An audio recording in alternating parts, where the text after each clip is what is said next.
llamar,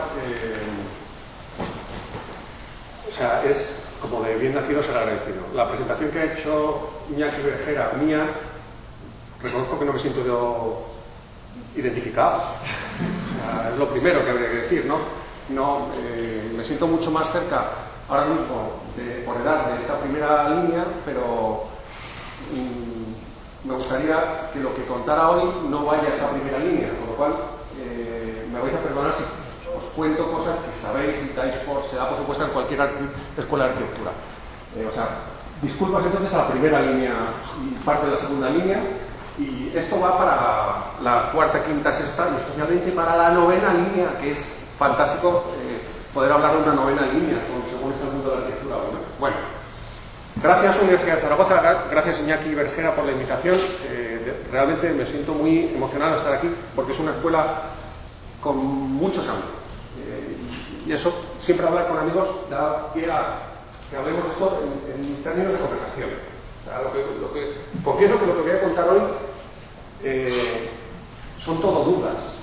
O sea, tengo muy poco claro lo práctico de esto, con lo cual es como un poco de navegar a contracorriente. No creo que esto sea en realidad más que pensar en voz alta cosas que cualquier arquitecto en formación en algún momento se plantea. ¿Y por qué hablar sobre esquinas, rincones frágiles y la mujer cuchara? Bueno, vais a ir viendo de qué va cada una de las cosas. Pero el motivo de hablar de esto en realidad tiene que ver con una cosa que pasó en el mundo de la arquitectura a nivel global hace como cosa de 6 años. Ren Koolhaas se le ocurrió hacer una exposición en la Bienal de Venecia. Ren Koolhaas, todos conocen a Ren Koolhaas, un personaje seguramente el más influyente a nivel mundial. Ahora mismo está con una exposición en el Guggenheim de Nueva York. Bueno, pues se le ocurrió esta cosa de decir, bueno, en realidad la arquitectura está referida a los elementos de la arquitectura. Vamos a refundar toda una disciplina en función de los suelos, los muros, los techos, las cubiertas, las puertas, las ventanas, las fachadas, los balcones, los corredores, la chimenea. Lanzó una especie de gran manifiesto de si queremos refundar la arquitectura, en realidad lo que hay que hacer es pensarla a través de sus elementos. Que podría ser un buen sitio para arrancar a revisar una disciplina, si no fuera porque se le olvidó una cosa fundamental, y es que en realidad la arquitectura comienza justo cuando se empiezan a combinar estos elementos y se les da un cierto significado. O sea, una escalera por sí misma, por muy hermosa que sea, no es arquitectura en todo, sino está insertada o dialogando con un sitio. Bueno, pues esta es de las cosas que yo llevo dándole vueltas porque en realidad la arquitectura aparece cuando aparece la sintaxis de los elementos de la arquitectura, no antes. Por mucho que las palabras sean un instrumento o una cosa necesaria para el lenguaje, hasta que no juntas dos palabras, es muy difícil transmitir un mensaje. Y de ahí parte en realidad lo que me gustaría hablar con vosotros hoy. En realidad, es que la esquina es la primera sintaxis de la arquitectura. Cuando juntas un techo con un muro, o dos muros, o una escalera con un espacio, en realidad ahí comienza en realidad lo que es la verdadera problemática de la arquitectura, es juntar dos cosas. Y que estas dos cosas adquieran un significado, que es el siguiente punto. Porque claro, esquinas en la arquitectura, estamos llenos de esquinas, o sea, pero claro, no es lo mismo que esta esquina tenga significado que no lo tenga. Y esa es la diferencia en realidad entre construcción y arquitectura. O sea, que cuando la construcción simplemente hace encontrarse cosas en un plano o con distintos elementos, se diferencia de la arquitectura, que la arquitectura es capaz de dotarlo de significado. O sea, que un encuentro sea capaz de hablarnos de la totalidad del edificio es una de las cosas que a mí me parece más alucinantes y de las que menos se habla hoy en día. O sea, que de repente dos partes de una edificación sean capaces de contar la totalidad del edificio es casi magia. Es como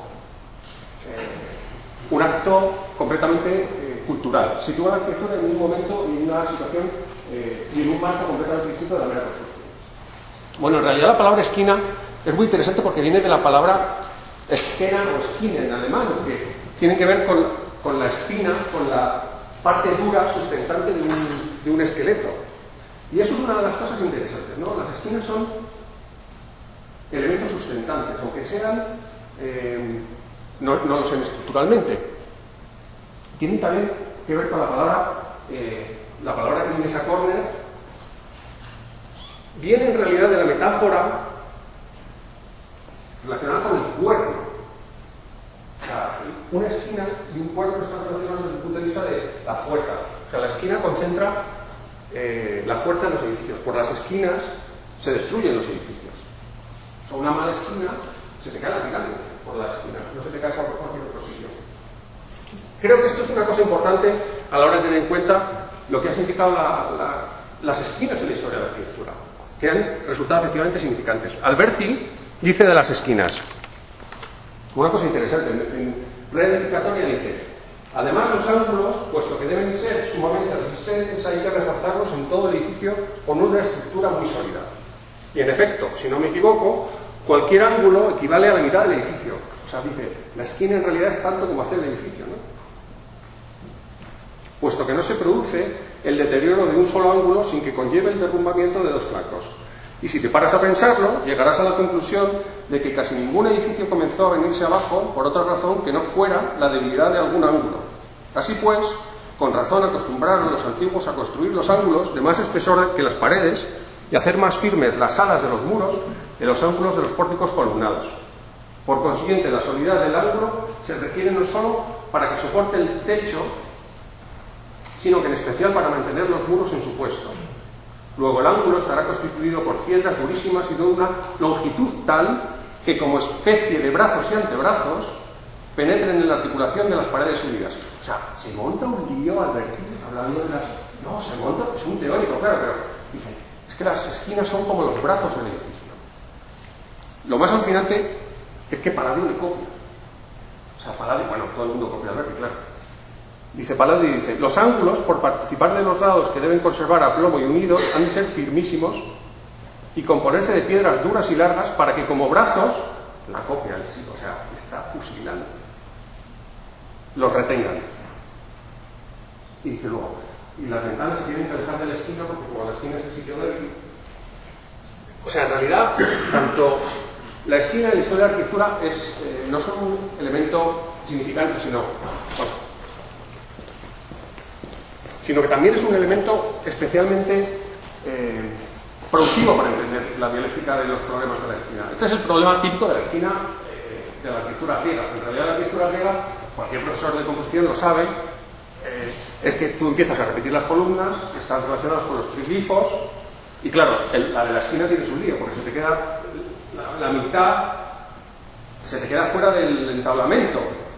Entonces se queda en muy mala posición la columna. La solución en realidad de los griegos es, bueno, pues desplacemos un poco la columna hacia la esquina, el entablamento lo desplazamos, pero claro, si desplazas el entablamento, el triglifo, que es aquella falsa vigueta, por así decirlo, convertida ahora en piedra, pues tienes el problema que, claro, se aumenta la distancia, las gotas, que son estas cosas que están ahí arriba como colgando, son los antiguos clavos del templo de piedra, tienes un desbarajuste importante.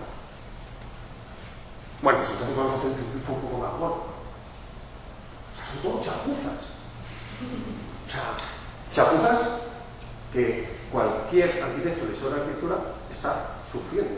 O sea, chapuzas que al final acaban y dices, bueno, pues vamos a hacer un intercolumnio un poquito más pequeño, de la esquina, y es el momento que aparece en realidad la gran solución del Partenón, como todo el mundo sabéis. O sea, la esquina, la columna de la esquina resuelve este problema, pero lleva aparejadas ciertas cosas. O sea, por un lado, en la esquina se resuelve la problemática de la deformación visual. Todo esto lo sabéis, porque habéis estudiado, ¿no? Pero llevan además aparejadas otro tipo de cuestiones esta solución. O sea, si resulta que el entablamento se reduce, está hablando de un templo que no está pensado para ser visto de frente. O sea, esta esquina funciona bien si el templo lo ves a 45 grados, que es precisamente lo que se produce en el Partenón. O sea, un templo que reduce, porque si no, cortamos el aire entre ellas. En realidad la solución romana es otra. La solución romana es esta. El templo está pensado para ser visto de frente, vas a llegar por un eje y si te sobra el entablamento, pues construyes un poquito más de entablamento al lado del triglifo y hecho, y resuelto. O sea, la historia de la arquitectura en la esquina ha dedicado mucho tiempo a resolver este tipo de problemáticas. O sea, ¿qué hacer con la esquina buena? O sea, y la esquina buena es aquella que resuelve culturalmente el problema de la transición entre un plan y otro. ¿Cómo se encuentran? Bueno, por supuesto, a nadie le importa hoy de los que van a hacerse una foto. ¿Cuántos de los que... ¿Quién lo ve a 45 grados? No, todo el mundo ve a través del selfie, ¿no? O sea, claro, esta problemática de la esquina es para turistas o para arquitectos. ¿Qué gente es capaz de leer? Pues siempre decimos que estáis metidos en una escuela de arquitectura y estáis obligados no solo a haceros el selfie, sino la próxima vez que vayáis a Atenas, sacar la foto, bueno, por lo menos vosotros por la esquina, ¿no? Bueno, esta problemática, hay mucha gente que se ha dedicado a hablar de las esquinas con mucho acierto, pero es bonito ver el contraste porque Schinkel, que es un arquitecto muy griego a pesar de ser muy alemán, plantea una cosa todavía más complicada. Dices, bueno, han pasado muchos años desde aquella esquina, pero fijaos en esta esquina que construye para delante del museo. ¿No veis un poco rara la cosa? ¿Veis algo raro? O sea, coloqué unos pedazos de pilastrones en las esquinas. ¿Qué significa eso, en realidad? Claro, si construyes una esquina tan fuerte, lo que estás diciendo es que por lo menos el contenido debe ser algo como algo que se va.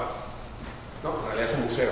Está claro, ¿no? O sea, construís una caja y la manera de decir que es una caja muy gorda, muy sólida, está precisamente concentrada en las esquinas. Las esquinas que, por supuesto, no son las esquinas del... No es una esquina como que dobles con una esquina más. Sin embargo, esa pilastra en la esquina está significando algo más. Este experimento que me ha tocado recrear ya está hecho antes, pero fijaos qué pasa si quitas la pilastra del fondo. Así, a lo griego, a lo romano. Parece que el edificio es de repente mucho más débil. Y es que efectivamente no. O sea, para Schinkel este sería uno de los problemas a abordar con el problema de la esquina.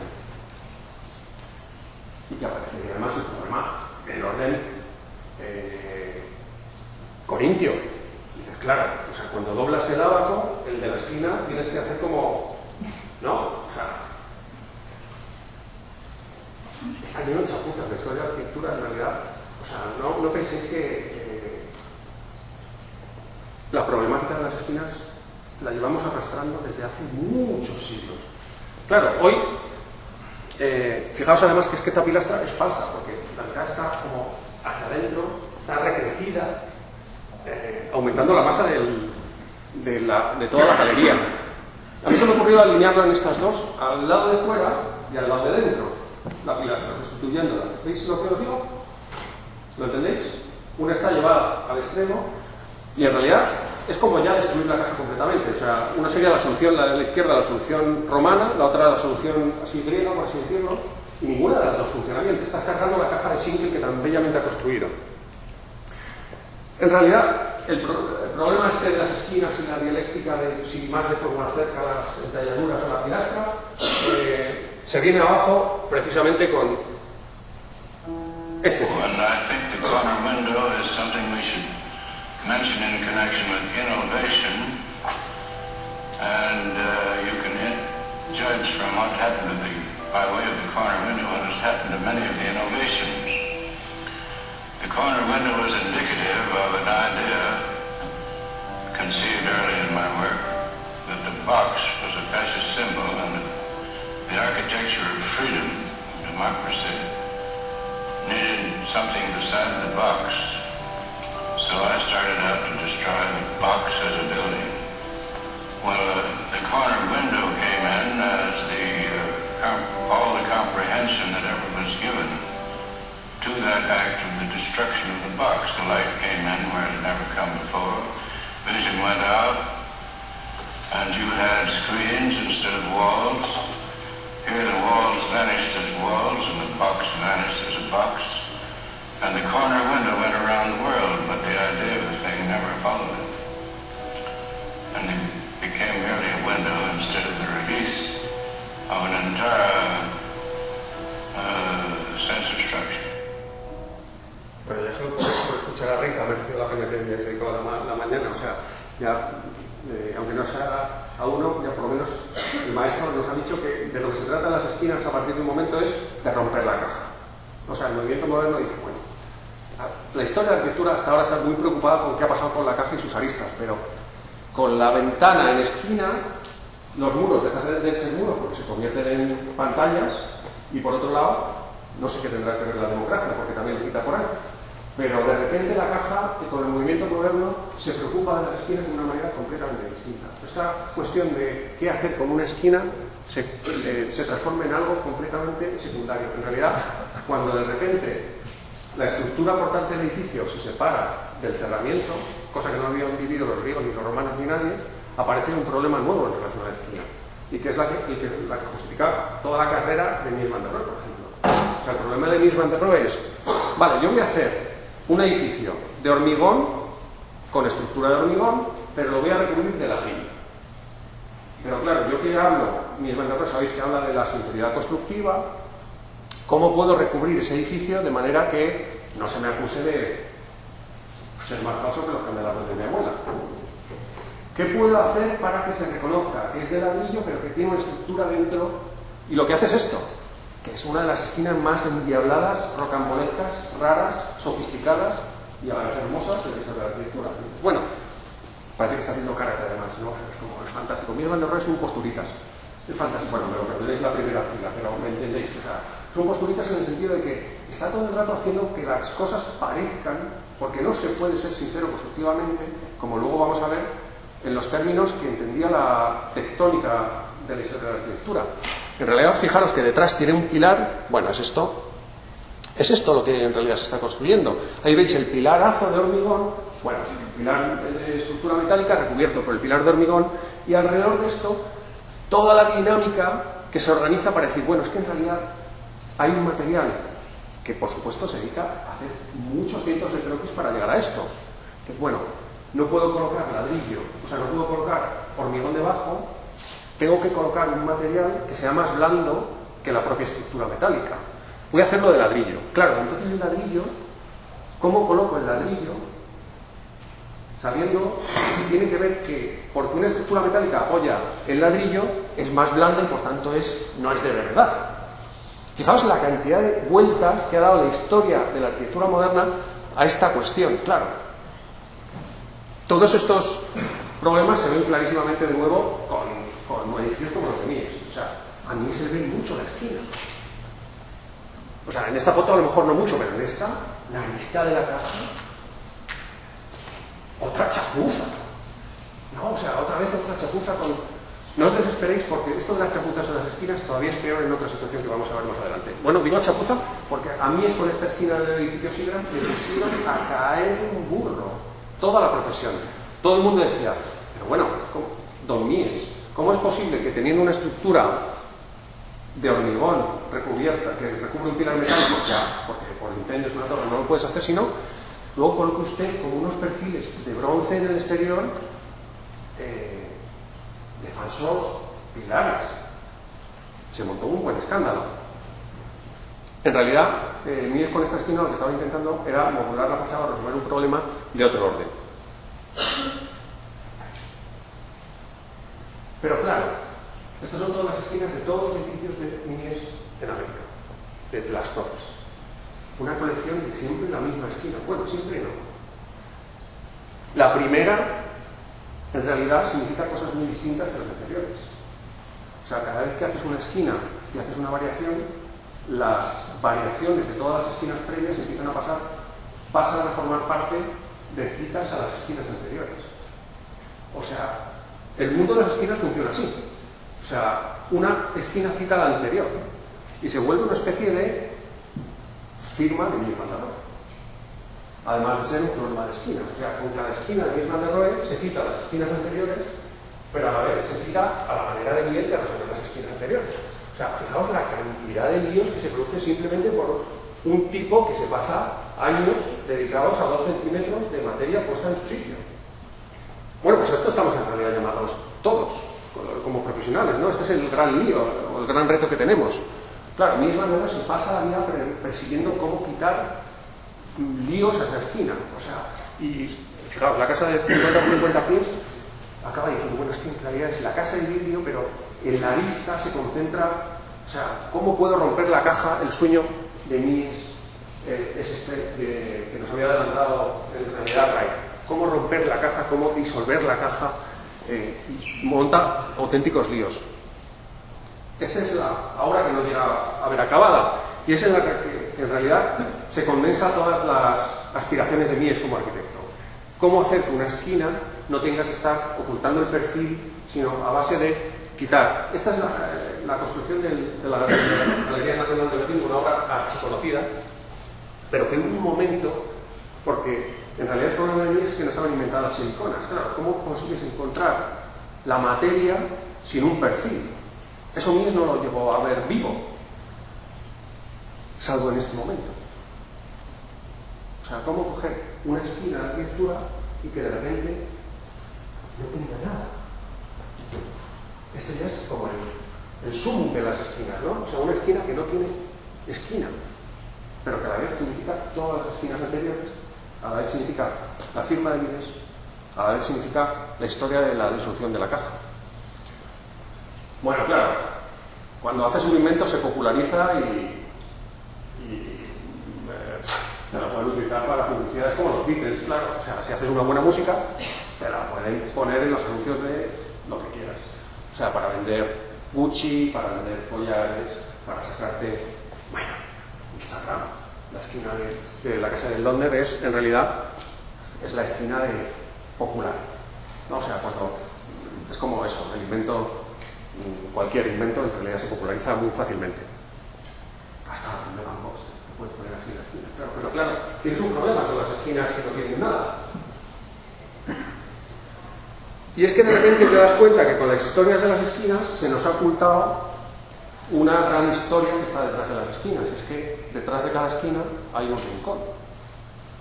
Y este es el gran problema en realidad que me gustaría afrontar hoy con vosotros, porque todo esto ha sido una introducción al problema que nos han estado tapando durante toda la historia de la arquitectura y especialmente la modernidad en relación a qué pasaba.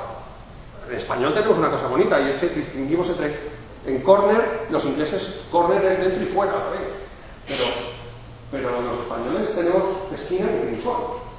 Tenemos rinconete y cortadillo. O sea, tenemos dos maneras de llamar a esos dos ángulos. Y son muy significativos porque esta señora está tan expuesta que no puede decir que esté protegida por un rincón. O sea, está en una esquina que se le ha privado de esa condición de protección. En realidad, también todo esto, siempre lo ha dicho todo Peter Semman antes, ¿no? O sea, dice, después de Derrida no hay posibilidad de hablar de esquinas. Bueno, el discurso postmoderno en realidad que establece que no hay significante y significado, o que cada significante puede tener muchos significados, o que todos los significados no tienen por qué referenciarse a un significante concreto, pues entra en una problemática distinta. Pero en realidad no, este es el problema. O sea, ¿cuándo ha hecho rincones la historia de la arquitectura? Pues muy tarde y forzado por las circunstancias. O sea, este es el primer rincón así como brutal. Dices, bueno, cuando coges un orden en un patio estás obligado a hacer rincones. Pero fijaos qué chapuza del rincón, por Dios. O sea, claro, empiezas a acumular el orden de pilastras por un lado, el orden de pilastras por otro lado, y cuando llegas al capitel, en la esquina, está bien porque el rincón es peor que la esquina griega. O sea, se te queda como el rincón así como, es muy tierno ese momento, ¿no? Porque aparece como el trocito del capitel, pero es un trocito como así, da mucha pena un rincón así, pero sin embargo hablando de una cosa muy interesante, y es que de repente los rincones tienen cierta capacidad de acoger cosas. Y esto es una de las condiciones que, por ejemplo, esto es la planta de arriba de un grabado de Tarovigi, que tienes a alguien sentado encima de ese rincón, alguien leyendo en ese rincón. Claro, el problema de la dialéctica del rincón, la interna, es este. Si te llevas, por el Palacio de Medici y Riccardi, si te llevas la columna y la dejas exenta, los arcos se quedan de muy mala manera, encuentran francamente mal. Como en el Palacio Farnese de Roma, abajo a la izquierda, construyes una pilastra para que se produzca el encuentro, que es este esquema de la izquierda, de repente engorda todo de una manera brutal. En el Palacio Ducal de Urbino, otro tanto de lo mismo. Tienes un lío que es que tienes que superponer dos órdenes. Seguramente es el más logrado de todos, porque luego el Palacio Marino de Milán de repente aparece en 500 años.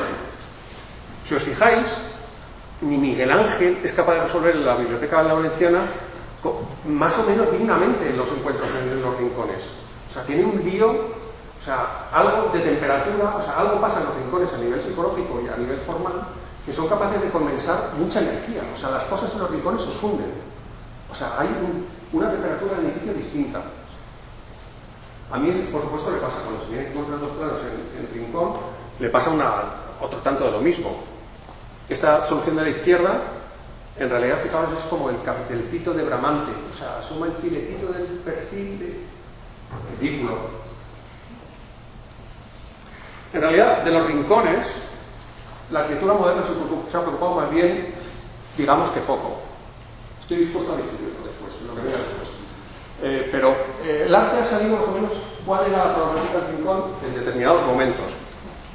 Desde luego Malevich, pero con los Proud, o sea, ha habido gente que ha sabido doblar paredes, pero no tanto hablar de los rincones y lo que significan los rincones. Desde luego Le Corbusier, o sea, el único rincón, el único espíritu del rincón que está en esta fotografía es el estudio negro, aislado, protegido, casi como en la parte de arriba.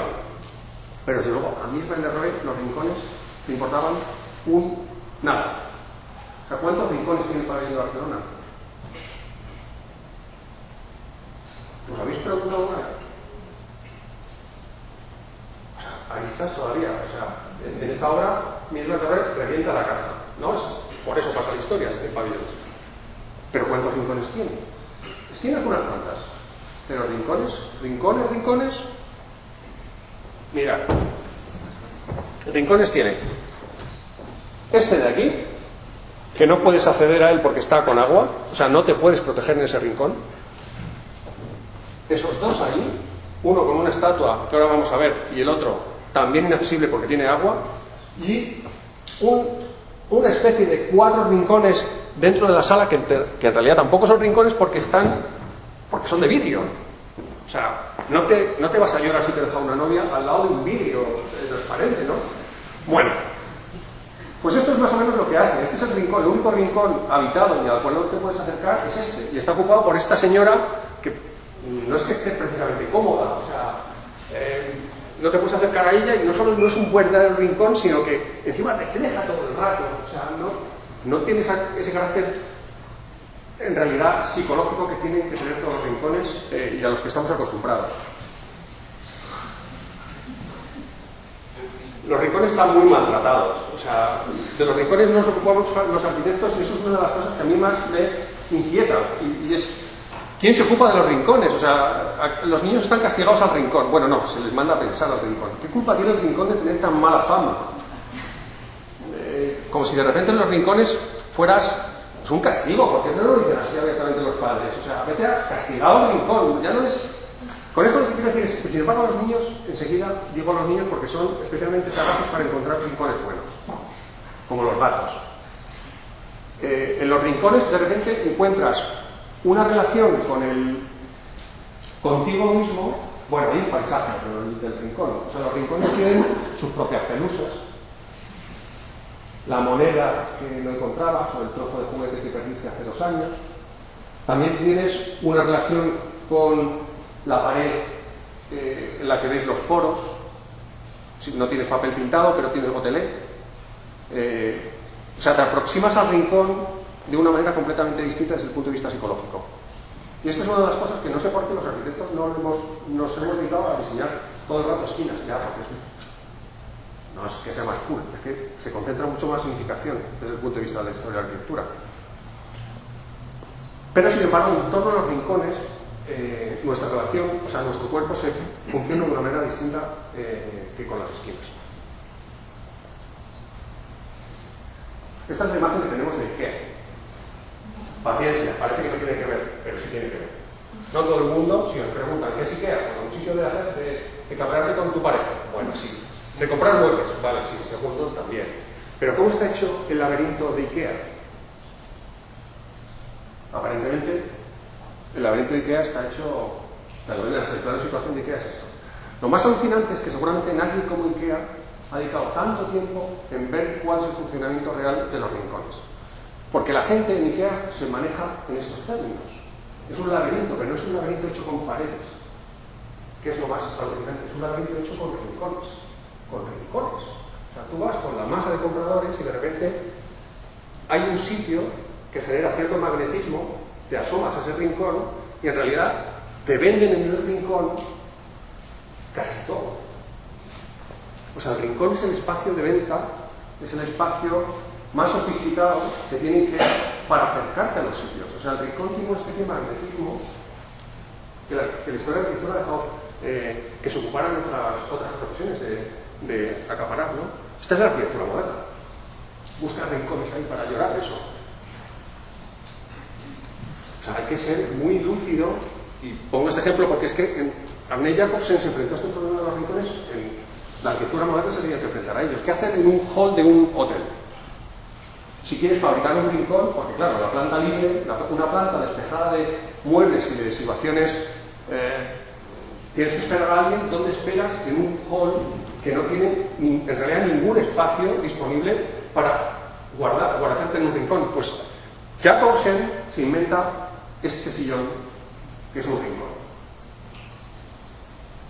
Se inventa un rincón. O sea, pertenece al mobiliario, pero en realidad resume todas las virtudes del rincón. O sea, le cambia de color, porque dice, bueno, en realidad la primera serie la hace verde, pero es un color demasiado frío, lo cambia luego a un color más cálido, y con estos rincones portátiles es capaz de configurar espacios de conversación que te tapan la cara. O sea, generan rincones incompletos. Bueno, todo imagen de cerveza tiene que ser vendida desde un rincón. Pero los rincones también producen efectos, como nos descubre Irving Penn, muy interesantes desde el punto de vista de lo que pasa con las personas en los rincones. Y es que de repente los rincones no solo enmarcan al personaje o a las personas, sino que cambian su dimensión.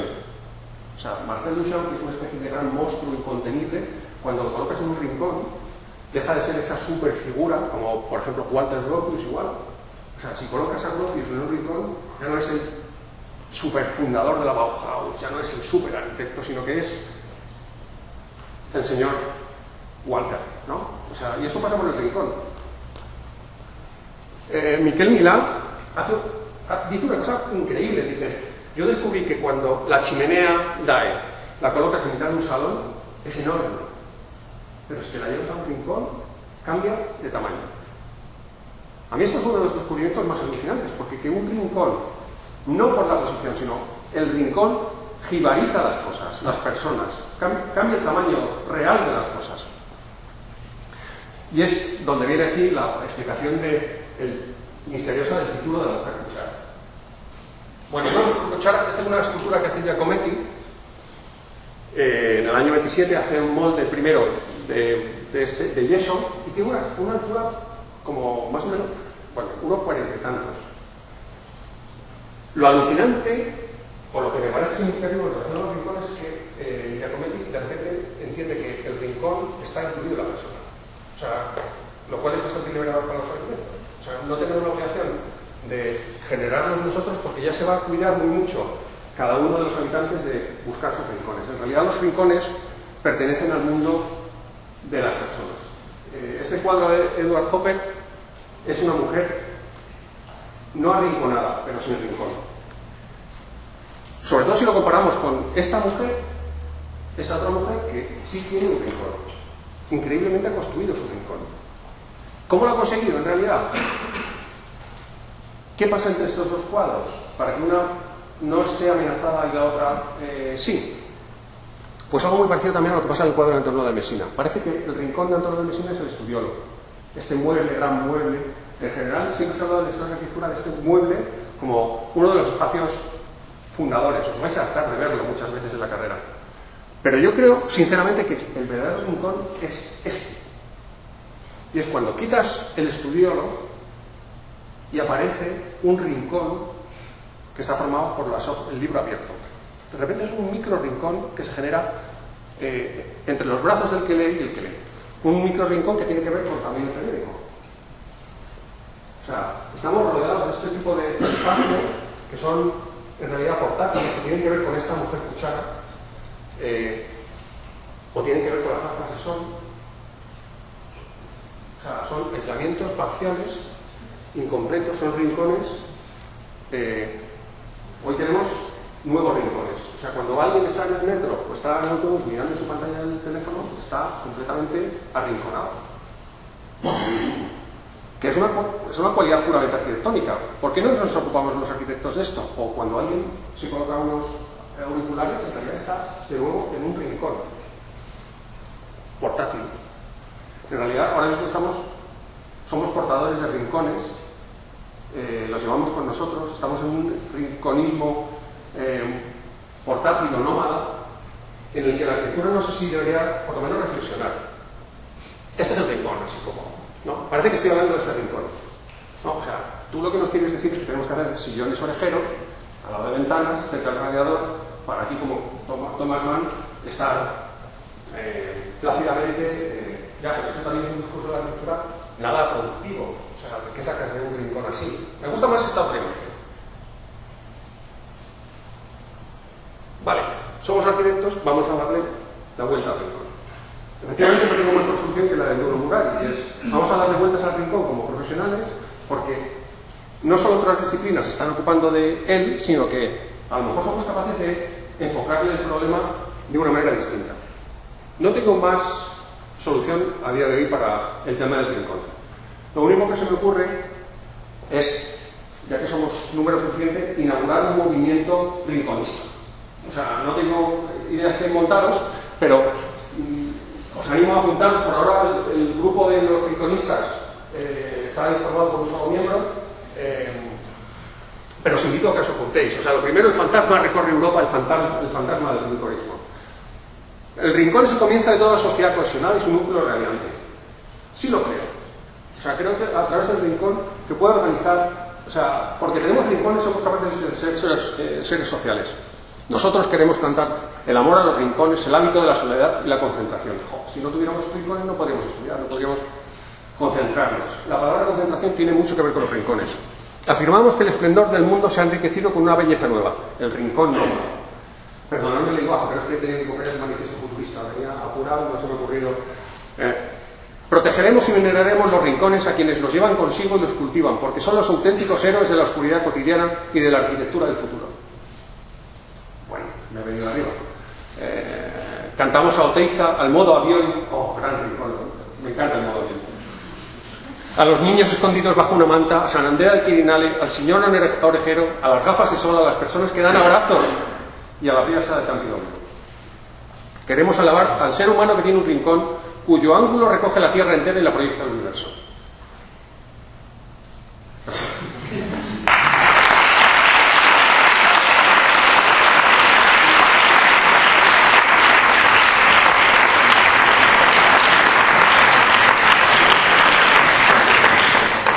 Bueno, gracias por vuestra atención y no os he dado soluciones, o sea, no he venido a dar soluciones, sino a compartir mis dudas. No sé cuál es la actitud del arquitecto, pero sí que alguien se tiene que ocupar de los rincones, porque los tenemos a los pobres abandonados. Si queréis apuntaros al rinconismo, hacemos una lista. Bueno. Pues nada, muchas gracias, Santiago. No sé si hay alguna pregunta del auditorio que tengáis un poco como el rincón también. Vamos, no sé, yo, en fin, creo que las expectativas se han visto claramente connotadas, ¿no? Precisamente por cómo coger, ¿no? Nos has apuntado a todos al rinconismo, pero podríamos... No, por ahora tú y yo, por ahora. Podríamos buscar muchos más ismos, ¿no? Quiero decir con esto que lo bonito, Santiago, de tu clase, de tu conversación, es poner la lupa y entender que la arquitectura, más allá de los resultados formales, plásticos, materiales, ¿no? En el fondo es un tema intelectual, es un tema de pensamiento, ¿no?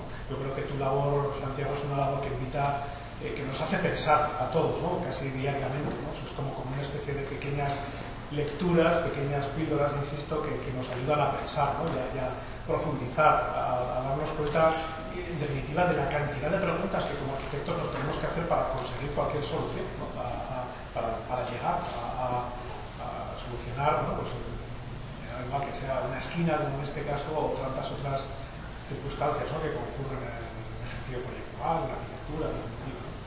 Entonces, en fin, ¿no? no se me ocurre, digamos, hacer más preguntas que... No, pero te agradezco mucho el comentario. Yo no sé si de alguna manera, un poco por continuar brevemente la conversación, no sé, podrías un poco desarrollar eso desde el punto de vista más allá de las esquinas. Lo he dicho en otras palabras, es decir, ¿qué otras esquinas te preocupan? Uy, mira, pues un montón. O sea, poner el foco en las esquinas en realidad es un problema de pura, como decía al principio. O sea, creo que la arquitectura comienza cuando se juntan dos cosas de una manera significante, no antes.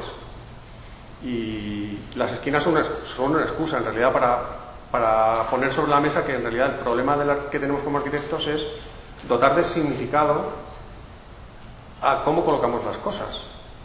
Porque ha habido y hay muchas profesiones que están dedicadas ahora mismo plenamente a la producción de formas, sin significado. Y este es el quid del asunto. O sea, cuánto una cultura o una sociedad se puede ver identificada cuando pasen años con la producción arquitectónica, pero no tanto con esas formas que no tienen arraigo más allá del consumo. Claro, la esquina es muy poco proclive a entrar en el mercado del consumo. O sea, es una especie de bastión. Los bastiones de las ciudades fortificadas prestan especial atención a las esquinas. Porque son... O sea, ¿qué nos queda por diseñar a los arquitectos? Si las estructuras las hacen los ingenieros, las fachadas las hacen las empresas casi de construcción, las plantas no las entiende nadie. Por supuesto nos queda mucho que hacer, ¿no? Pero las esquinas es una buena metáfora. O sea, por eso quería como ponerlo sobre la mesa. Más que no es una solución, pero sí por lo menos es una metáfora de cuánto como arquitectos podemos aportar una lectura más densa o más larga que puedan tener otros profesionales de otro ramo, ¿no? Y ese es el motivo seguramente del haber elegido las esquinas.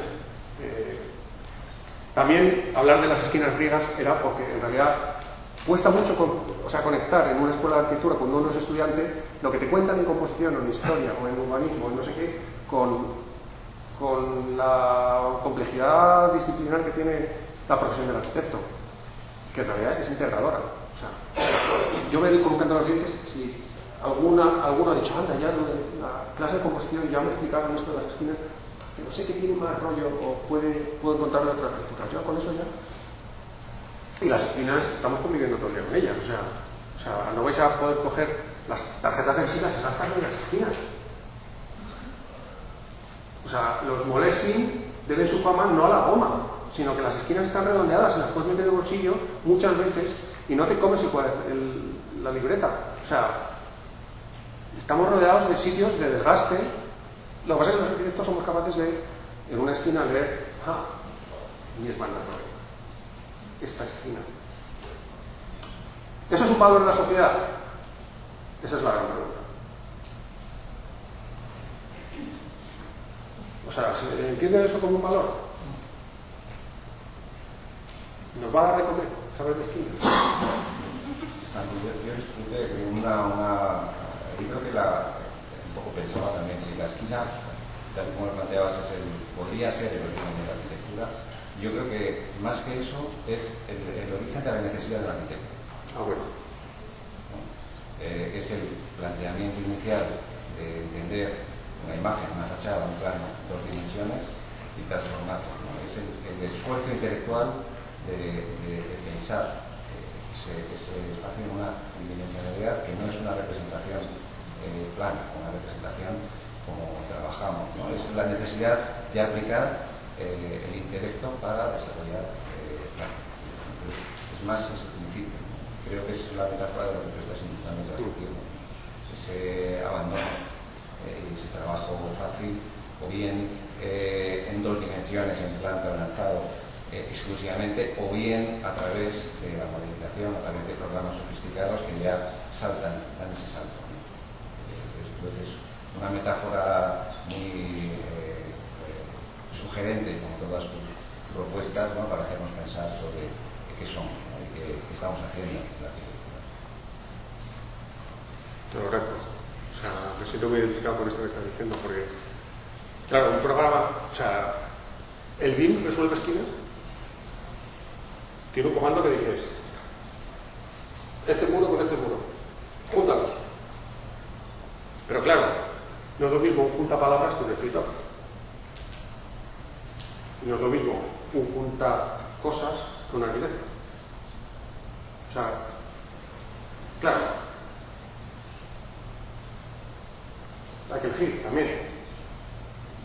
O sea, no sé cuánto de productivo es, pero o sea, saber leer las esquinas nos colocan especialistas de saber leer formas y proponer formas a la sociedad con las cuales la sociedad se identifique. Y ese es el asunto, ¿no? O sea, tú dices, claro,